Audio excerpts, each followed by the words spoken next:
Exodus chapter 12. The Israelites are finally led out of slavery in Egypt. Verses 1 and 2. Now the Lord spoke to Moses and Aaron in the land of Egypt, saying, This month shall be your beginning of months. It shall be the first month of the year to you. So this is the month that the Israelites were about to be led out of slavery. And it's such an important moment, such an important time, that God is changing the whole calendar for them. They're starting a new year when they're led out of Egypt and they become their own nation. Verses 3 and then 5 through 7. Speak to all the congregation of Israel, saying, On the 10th of this month, every man take for himself a lamb, according to the house of his father, a lamb for a household.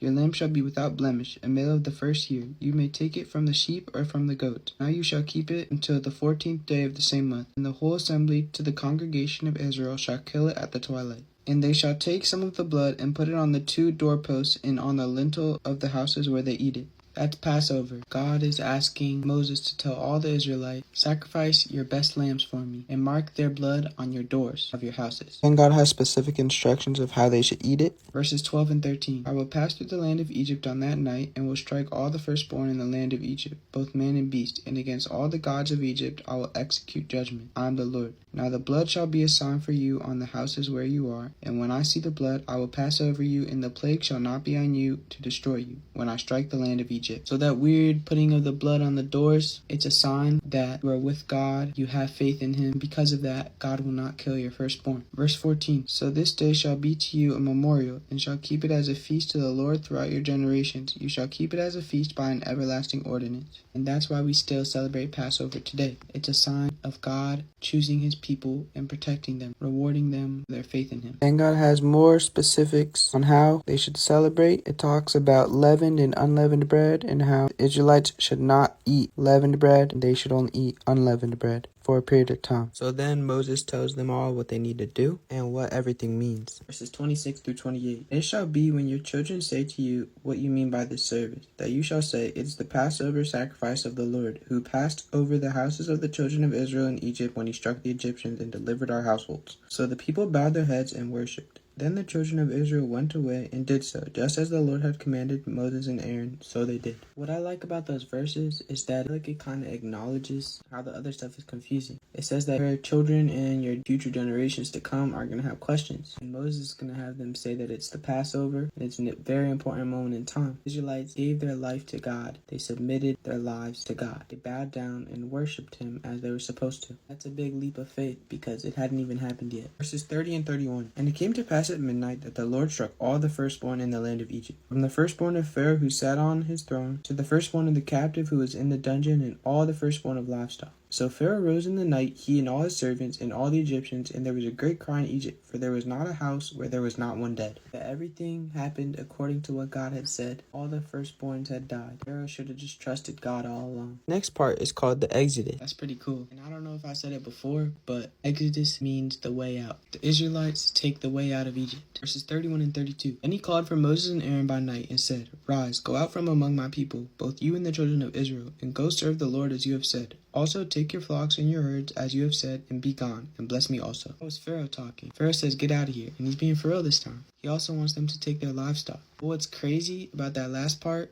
and bless me also. When I first read this, I was like, come on, Pharaoh. Seriously asking for a blessing after all that you did? But that's why God is so amazing. Because He's willing to give a blessing to even the biggest of sinners. It doesn't matter how far you've fallen, you can still get picked back up. You can still turn your life around for God. Though Pharaoh has been a bad person in the past, he's now taking the first step to becoming a good person. So the Egyptians give the Israelites their blessings that were talked about last chapter, and the Israelites on their way out, they take their unleavened bread. Verses 37 and 38. Then the children of Israel journeyed from Ramses to Succoth, about 600,000 men on foot, besides children. A mixed multitude went up with them also in flocks and herds, a great deal of livestock. Those verses just show the magnitude of people and the type of people. 600,000 men. And that's not including women and children. There's even more than that. It was an entire civilization living in slavery, and now it's an entire civilization living on their own, the way that they should. And the part in verse 38 where it says a mixed multitude means that it wasn't just Israelites. It was Egyptians too, who had seen how corrupt the whole of Egypt was, wanted to give their life to God and follow the Israelites. That's amazing to see. Verse 39. And they baked unleavened cakes of the dough which they had brought out of Egypt, Egypt, for it was not leavened, because they were driven out of Egypt and could not wait, nor had they prepared provisions for themselves. They still got their unleavened bread, as they're supposed to, but they didn't take that much stuff with them. They're so hyped, they're so excited to get out of slavery that they're not really thinking, and this is going to come up in upcoming chapters. Verses 40 through 42. Now the sojourn of the children of Israel who lived in Egypt was 430 years. And it came to pass at the end of the 430 years,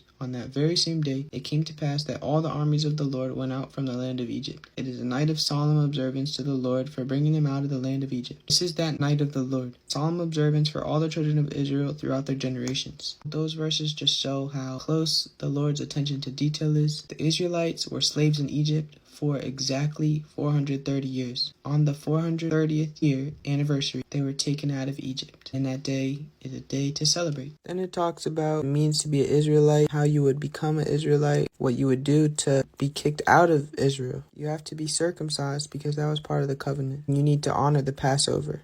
Verses 50 and 51. Thus all the children of Israel did, as the Lord commanded Moses and Aaron, so they did. And it came to pass on that very same day that the Lord brought the children of Israel out of the land of Egypt according to their armies. Finally, let's go. I would say this chapter just means to be patient, because God's got it all worked out. You may be struggling for a long time, years and years, but you will eventually be brought to your true success that God has planned for you. God wants you to be successful, and He warns you, tries to get you on that path. But if you fall off that path, He's always willing to put you back on it. My favorite part of this chapter is how Pharaoh asks for a blessing. You can be the biggest sinner ever, but it's never too late to give your life to God. Once you realize that God is all you need, and you give your life to God, you will be successful. That's all I have. I hope you guys stay blessed.